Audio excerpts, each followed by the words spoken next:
People, Deluded, I'm back again. Thank you very much for tuning back in.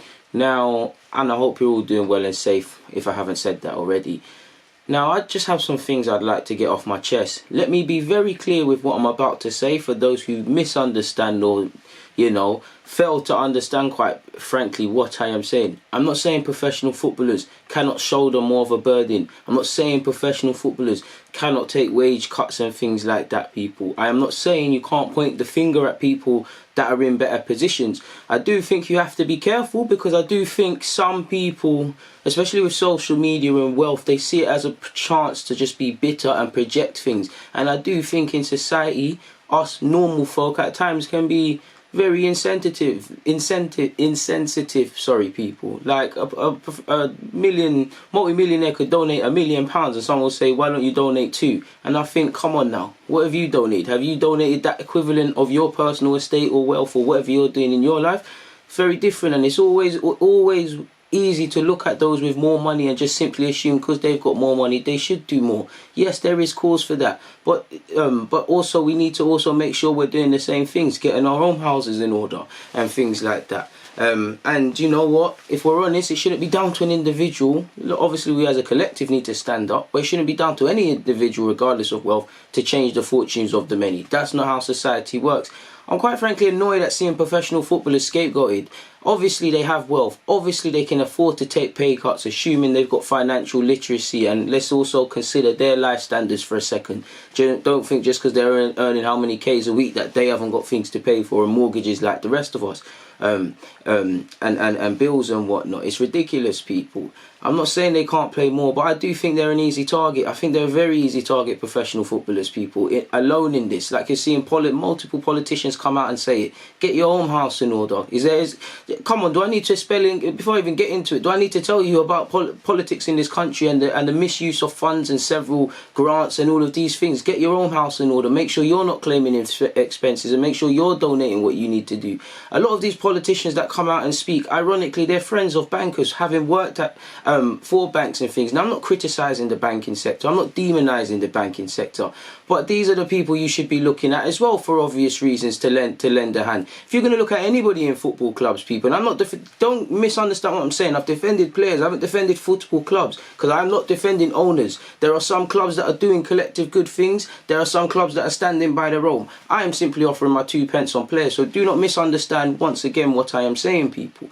Owners, if you're going to get at anybody, it is the owners. It's the owners, not just of football clubs. When you look at the Amazons, when you look at the Googles, when you look at all of these people that have gotten away with not paying the right amounts of tax or several other things, these things have a way down the line. When you look at several crooked companies that do things and make sure just the few get their dividends, it costs. When you're being greedy and you're not setting up cash reserves, these things cost, and everybody's trying to save money. Everyone's trying to swindle the next person, like you're seeing with airlines. EasyJet, if you're listening, give me my backside money back as well for the flights. But on a serious note, go and look at them. I'm known as getting to the royal family and things, but is that not taxpayers' money? These things can change. If you're going to look at anybody, like I was saying, look at the owners of these football clubs, people. A simple Google search will tell you the personal estate that Spurs people have had, Spurs' owners have. People, you're talking about billionaires, and again, I'm not saying any billionaire simply needs to change the fortunes of this nation alone, people.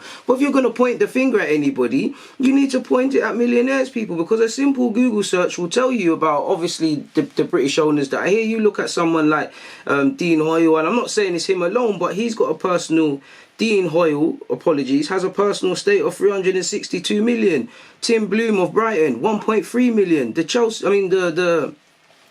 thingy boss, the thingy boss, what's his face, man? The other English, but Spurs boss has however much he has, people. There's several billionaire owners of English football clubs, people, and I purposely left out the foreign ones, but you can obviously include them. And it's not just them. You look at, again, I don't want to throw other man's name into this, but you look at someone like Sir Philip Green that's gotten away with being a crook towards his workers and doing several things in a dodgy way in the past. It's people like this you've got to look at. I'm not saying footballers, again, collectively cannot soldier the burden, cannot help out, like a lot of them are doing. And not to mention, footballers actually pay when, they get away and they do other things, but they genuinely pay high taxes anyways, people. It's easy to get at them. It's easy to get at what typically is. Obviously, it changes a bit.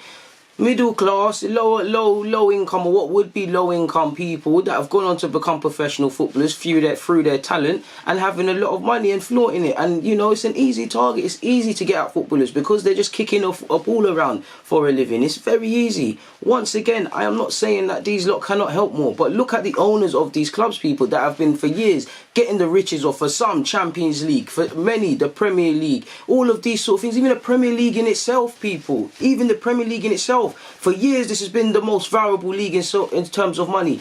I'm sure the dividends is still being paid out to the few that own the Premier League or however it works. Someone's got to get money in their pocket somewhere down the line. But what are they doing for the honest workers that work these 9 to 5s and all these things so they can watch their team in the league? What are they doing? And if you want to be technical, technically the PFA, the professional almost union for professional footballers, like if you was a tradesman, technically has not really directly given them any guidance. It's more or less says in terms of doing charity things beyond the obvious, helping the disadvantaged in terms of finances. It's told them to kind of sit on their hands. So what do you want players to do? Again, and I keep repeating it because there's always one idiot in the comments misunderstanding what I'm saying. If you think professional footballers generally are overpaid, again, you're warranted to feel that, but don't use that as an opportunity through, sadly, this illness to project your agendas. This is the fucked thing about life, pardon my language, people.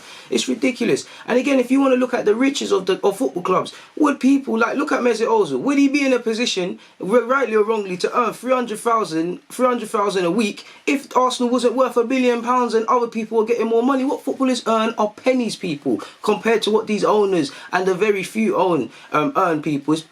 And more time, these billionaires, if you want to get real technical, footballers are still out here saying they can't even get toilet paper and things. These billionaires, 9 times out of 10, they're living in tax-free havens. They're doing tax-free schemes to get away without paying for stuff. And then they're in their private islands near the Bahamas or in the Bahamas. So they're all cool. They don't give a crap. And it's very easy to get at people you directly see, but you don't see the ones beyond it, people. And it's sad. I am not defending, like I said, I'm not defending football clubs, rightly or wrongly. They are clubs, obviously, people are not coming through the gates. Everyone's thinking about how they can save a few pounds, ultimately somehow turn a profit and stay afloat. I am not defending clubs. It's disgraceful when you're seeing clubs, more or less, clubs that don't need it or can afford to do other things, you know, using that government scheme that they've got to help workers with this sad epidemic. It's sad, people, but you put them within, you give them the opportunity. Again, whether I believe it's right or wrong, they're going to do it. They're going to do it. When you're putting off staff, which are the heartbeats of these football clubs, people, it's ridiculous. And maybe people can see now it's not the players. I am not saying players don't earn too much. I am not saying some players can't be arrogant and these things. But footballers are pawns in this game, which football, these owners, it's like life. It's like these big corporations that typically get away with things. And listen, just point, you can ask your questions, but just point it in the right direction, people. You'll go in at millionaire footballers, but there's billionaire owners. Billionaires, people. Multiple billionaires. There's bankers, there's politicians, there's several other sectors, people. Way before you actually ironically have to look at footballers. Again, if you think footballers are overpaid, that's another thing for another day, really. And footballers wouldn't be in this position to be paid if they wasn't marketable, if there wasn't demand, if these clubs ultimately were not making pounds on the pennies that these players are. Realistically, people. It is what it is on that note, man. I need to get out of here. I've got nothing more to say. I've got it off my chest. I feel a lot better now. I'd love to hear your comments. So if you've got any, please comment, subscribe and do the rest. But for now, people, Deluded, I'm out.